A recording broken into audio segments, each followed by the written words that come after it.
موضوع چھپا ہوا ہے کہ آج مسلمان پریشان کیوں؟ اللہ تبارک و تعالیٰ نے قرآن میں کہا وَمَا أَصَابَكُم مِّن مُّصِيبَةٍ فَبِمَا كَسَبَتْ أَيْدِيَ النَّاسِ، کہ جو بھی مصائب و آلام کے پہاڑ توڑے جا رہے ہیں ہم پر، اللہ تعالیٰ کہتا ہے یہ تمہارے ہاتھوں کی کمائی، تمہارے کرتوت کا پھل ہے، یہ اللہ کرتا ہے۔ دوسری جگہ اللہ نے کہا ظَهَرَ الْفَسَادُ فِي الْبَرِّ وَالْبَحْرِ، فساد جو رونما ہوا خشکیوں میں، دریوں میں، سمندروں میں، یہ تمہاری کرتوت کا پھل ہے۔ اللہ تعالیٰ نے تیسری جگہ قرآن میں فرمایا کہ آپ کی شانتی کہیں نہیں، آپ چین سے کہاں جئیں گے؟ چین آپ کو وہی ملے گا جہاں اللہ نے بتایا کہ وَمَا تَطْمَئِنُّ الْقُلُوبُ، انسان کے دلوں کا اطمینان اللہ کے ذکر میں ہے، اللہ کے یاد میں ہے، نمازوں میں ہے۔ نبی صلی اللہ علیہ وسلم کو جب بھی کوئی پریشانی لاحق ہوتی تو آپ صلی اللہ علیہ وسلم نماز پڑھنے کے لیے جایا کرتے تھے۔ میرے بھائیوں دوستو، آج مسلمان پریشان کیوں نہیں ہوں؟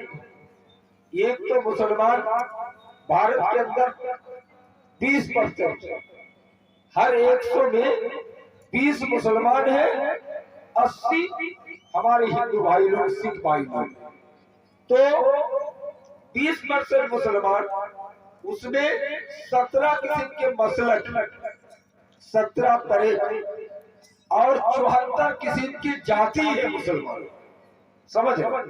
ایک تو مسلک الگ، پھر ذات الگ۔ ذات برادری کی بھی تعصب اتنا ہے میرے بھائی کہ اگر شیخ ہے تو سید کے خلاف ہے، سید ہے تو خان کے خلاف ہے، خان ہے تو رائن کے خلاف ہے، رائن ہے تو کنجڑا کے خلاف ہے، کنجڑا ہے تو منصوری کے خلاف ہے، منصوری ہے تو دھنیا کے خلاف ہے، دھنیا ہے تو لہری کے خلاف ہے، لہری ہے تو دوسرے برادری، اور سب چیز کو رکھتے ہوئے ہم آج اختلاف برپا کرتے ہیں، سمجھ؟ لوگ کہتے ہیں یہ تو بدیا ہے، یہ تو چولہا ہے، یہ تو الہیا ہے، یہ سب چیز کہنا کوئی مذاق سے بول دے کہ ہمارے انصاری بھائی ہیں، یہ بنگالی بھائی ہیں تو چل جائے گا، لیکن اگر دل سے کوئی یہ نفرت رکھتا ہے تو مسلمان نہیں ہے، وہ مسلمان نہیں ہے، وہ مسلمان۔ دلیل ہماری آپ کی نہیں، نبی کائنات صلی اللہ علیہ وسلم کا ارشاد گرامی ہے کہ من دعا الی عصبیت، جس نے تعصب کی طرف دعوت دیا وہ ہماری امت میں سے نہیں، ہماری امت میں سے نہیں ہے جو تعصب کی طرف دعوت دیا۔ آپ نے حجۃ الوداع آخری حج میں خطاب فرمایا تھا اور کہا تھا کہ الحمدللہ الذی اذھب عنکم اخوۃ الجاہلیہ، تمام تعریف ثابت ہے اللہ کے لیے جس نے تمام جاہلیت کے گھمنڈ، کبر، تکبر کو ختم کیا۔ یہاں حدیث موجود ہے کہ تعصب کو دعوت دینے والا مومن نہیں، ہم مولانا ہیں، مفتی ہیں، پھر بھی تعصب کرتے ہیں کہ ہر بات میں ایک دوسرے کی شکایت کرتے ہیں، سرجا پوری ہے تو سرجا بادی کی شکایت کرتے ہیں، کہتے بدیا نمازیوں کو بھی چوروں کو سرجا پوری بھاشا میں کرتے ہیں، کہتی ہے نماز بھی پڑھنے میں ماہر ہے، چوری کرنے میں بھی ماہر ہے۔ ہم لوگوں میں بھی کمی ہے۔ بجلی آپریٹر سے نویدن ہے کہ روڈ کا مرکری بجھ گیا اس لیے آپ اس کو جلانے کی کشٹ کریں۔ مرکری آپریٹر آپ سے نویدن ہے کہ کرپیا آپ اگر میری آواز سن رہے ہو تو روڈ کا مرکری بجھ گیا ہے، اس کو چالو کرنے کی کوشش۔ اور ہوٹل کا بھی، ہوٹل کا مرکری بجھ گیا ہے، اس کو بھی آپ چالو کریں۔ تو تعصب، ایک تو مسلکی تعصب، جات برادری کی تعصب، حالانکہ ہم سب کا اللہ ایک تھا اور محمد صلی اللہ علیہ وسلم رسول ایک ہے، کعبہ ایک ہے، قبلہ ایک ہے، ہم کو جھگڑنا نہیں چاہیے تھا، لیکن ہم پھر بھی تعصب کرتے ہیں، ہے کہ نہیں؟ اس تعصب کو ختم کرنے کے لیے نبی کائنات نے صحابہ کرام پریکٹیکلی طور پر درس دیا تھا۔ حضرت عمر رضی اللہ تعالیٰ عنہ ایک کرسی پہ بیٹھے، حضرت بلال غلام خاندان کے ہیں، کالے کلوٹ ہیں، مؤذن رسول ہیں، حضرت بلال کا کرسی دیکھ دیکھ کر عمر نے کرسی چھوڑ دیا. عمر کو برادری کے قریشی ہاشمی اونچے خاندان کے دیش کے پردھان منتری تھے, خلیفۃ المسلمین تھے, لیکن ایک معمولی حضرت بلال کو دیکھ کر جو عمر کے مقابلے میں معمولی ہی کرسی چھوڑ دیا. حضرت بلال رضی اللہ تعالی عنہ چاروں قطار رونے لگے کہ مجھ کو دیکھ کر آپ نے کرسی چھوڑ دیا. حضرت بلال کو مخاطب ہو کر عمر نے کہا تھا کہ جب نبی معراج شریف میں گئے تھے تو بلال جوتے کی آواز, تمہاری چپل کی آواز نبی جنت میں سن کے آئے ہیں, عمر کی نہیں. میرے بھائیو دوستو, تعصب کی بنیاد پر ایک دوسرے کے خلاف ہے. ہندو مسلم کا کوئی معاملہ ہوتا ہے تو بہت سے علاقوں میں کچھ شیخ و سید برادری ہمارے ان بھائیوں کے ساتھ دے دیا کہ مارو بنگالیوں کو, مارو بدیا کو, مارو سرشاوادیوں کو. تعجب کی بات, تو مسلمان پریشان نہیں ہوں گے تو کون ہوں گے؟ ہم نے تعصب کر لیا. تعلیم کے میدان میں بھی ہم پیچھے, مسلک میں بٹ گئے, اور کعبہ ایک کا, قبلہ ایک کا, شریعت ایک ہے, قرآن ایک ہے, لیکن ہم پھرکے پھرکے میں بٹ گئے. ایک معمولی پانی پینے میں بھی اختلاف ہے, سمجھ رہے, چلتے پھرتے ہر چیز میں اختلاف ہے. نماز میں جاؤ, آزان کے کلمات کا جواب دینا کوئی واجب کہیں گے, کوئی کہیں گے سنت ہے, کوئی کہیں گے جواب دینا ثابت ہی نہیں ہے. سمجھ, نماز میں کھڑے ہو گئے, تکبیر پڑھی جائے گی. صحیح حدیثوں میں تکبیر ہے کہ اقامت کے کلمات فرادہ فرادہ, تھوڑا تھوڑا, ایک ایک کر کے اللہ اکبر اللہ اکبر, اشہد ان لا الہ الا اللہ, اشہد ان محمد رسول اللہ, حی علی الصلاۃ حی علی الفلاح. یہ حدیث سے ثابت ہے, بخاری مسلم کی روایت ہے. لیکن اپنے اماموں کی قول پر جمے رہنے کی وجہ سے ہمارے دیوبندی بھائی, ہمارے بریلوی بھائی, ہمارے جماعت اسلامی بھائی, وہ کہتے ہیں ڈبل پڑھیں اللہ اکبر اللہ اکبر, اشہد ان لا الہ الا اللہ, اشہد ان لا الہ. چپل جوتا پہننے, مسجد کے داخل ہونے کی دعاؤں, نماز کی دعاؤں, ہر قدم پہ اختلاف ہے. سمجھ رہے, اللہ کے رسول صلی اللہ علیہ وسلم نے کہا سینے پہ دل ہے, اس لیے ہاتھ سینے پہ رکھو. یہ کہیں گے ہاتھ نیچے رکھو. سمجھ رہے, اور اس سے بھی بیچ, ایک صاحب نے کہا ہاتھ پیٹ پہ رکھو, بیچ. خیر الامور اوسطها کے تحت بیچ بنا. ذرا غور کیجیے, نبی تو کچھ ایک ہی بتا کے گئے ہوں گے, لیکن آپ تین طرح کا عمل کر رہے ہیں. درجنوں حدیث تھی نماز کے اندر رفع الیدین ثابت. سمجھ رہے, رفع الیدین تو سمجھ رہے, 400 سے زیادہ حدیث سے ثابت رفع الیدین نہیں کرتے. اور جنازے کی تکبیروں کے ساتھ اور عید و بقرعید کے تکبیروں کے ساتھ, تکبیر سمجھ رہے ہیں, جنازے میں تو 4 تکبیر اللہ اکبر, اس کے ساتھ ہاتھ اٹھانے سے زیادہ افضل اتم ہے کہ ہاتھ باندھے رہے. لیکن یہاں ہمارے حنفی بھائیوں کو دیکھیے گا جو کہتے ہاتھ کیا اٹھاتے ہیں.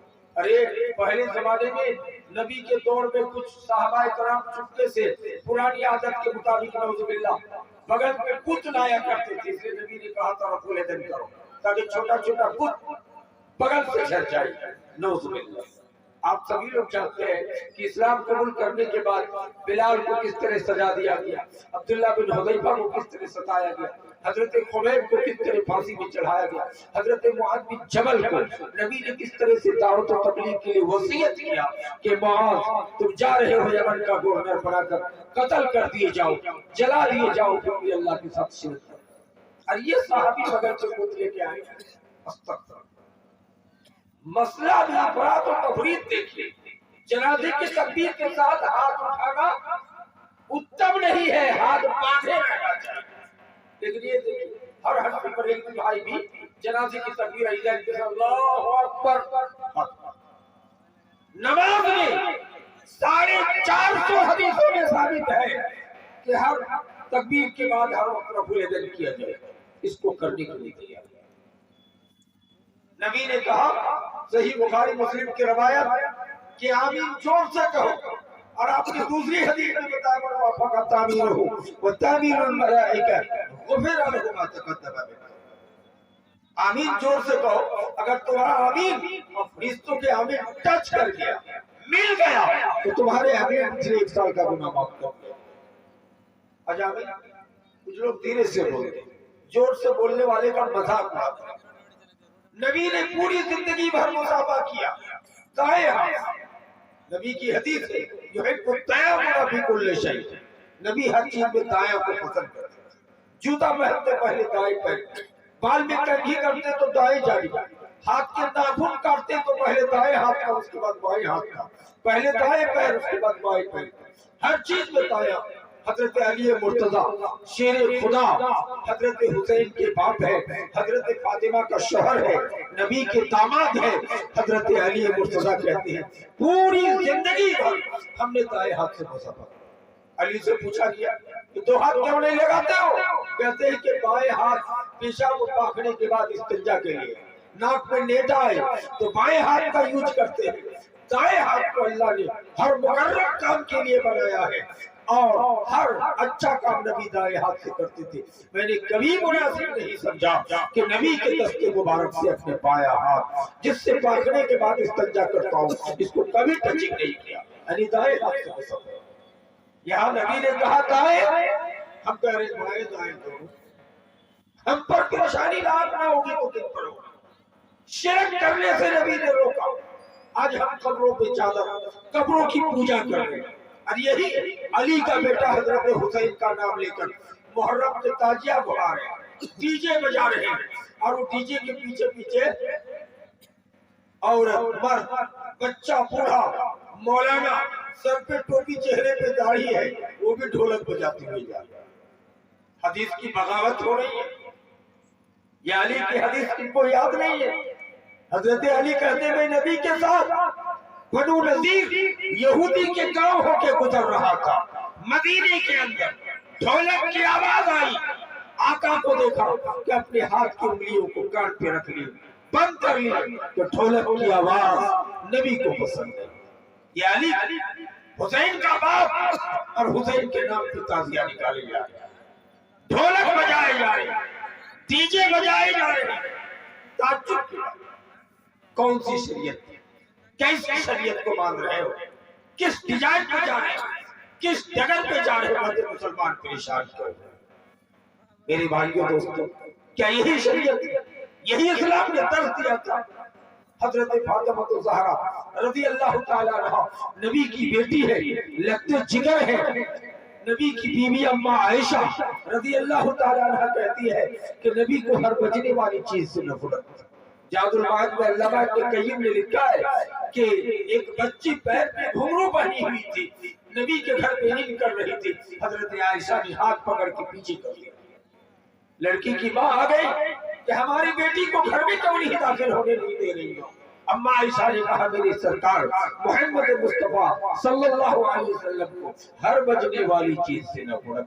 یہ مولانا ہے یا حسین دارو پی کے کہہ رہے ہیں یا فاطمہ یا حسین یا علی, کل قیامت کے دن کیا جواب دو گے کہ جس نبی کی بیٹی جس کا نام جن کے چہرہ زمین و آسمان نہیں دیکھ سکا ہو, اس فاطمہ کا نام دارو پی کے گنڈا گردی کرتے ہوئے روڈ میں آپ ڈی جے کے پیچھے پڑتے ہوئے جا رہے ہیں. یہ کون سی محبت ہے؟ جب شرک کرو گے, نبی کی سنت کو چھوڑو گے تو اللہ تمہارے اوپر عذاب لا دے گا. نبی کا چیلنج ہے, اللہ کے رسول کا چیلنج ہے کہ مکہ مدینے میں دجال کا داخلہ نہیں ہوگا, مکہ مدینے میں بدعت و خرافات کا داخلہ نہیں ہوگا. آپ نے فرمایا تھا المدینہ تو کلکیر, مدینہ ایمان کی بھٹی ہے, یہاں بیگانوں کو داخلہ نہیں ہوگا. مدینے کے اندر اللہ کا فضل ہے, کوئی محرم نہیں منایا گیا زندگی میں, کوئی تعزیہ نہیں, کوئی قبر کی پوجا نہیں, کسی قبروں پہ چادر نہیں, کسی بدعت و خرافات کا پنپنے کا موقع مدینے میں نہیں دیا.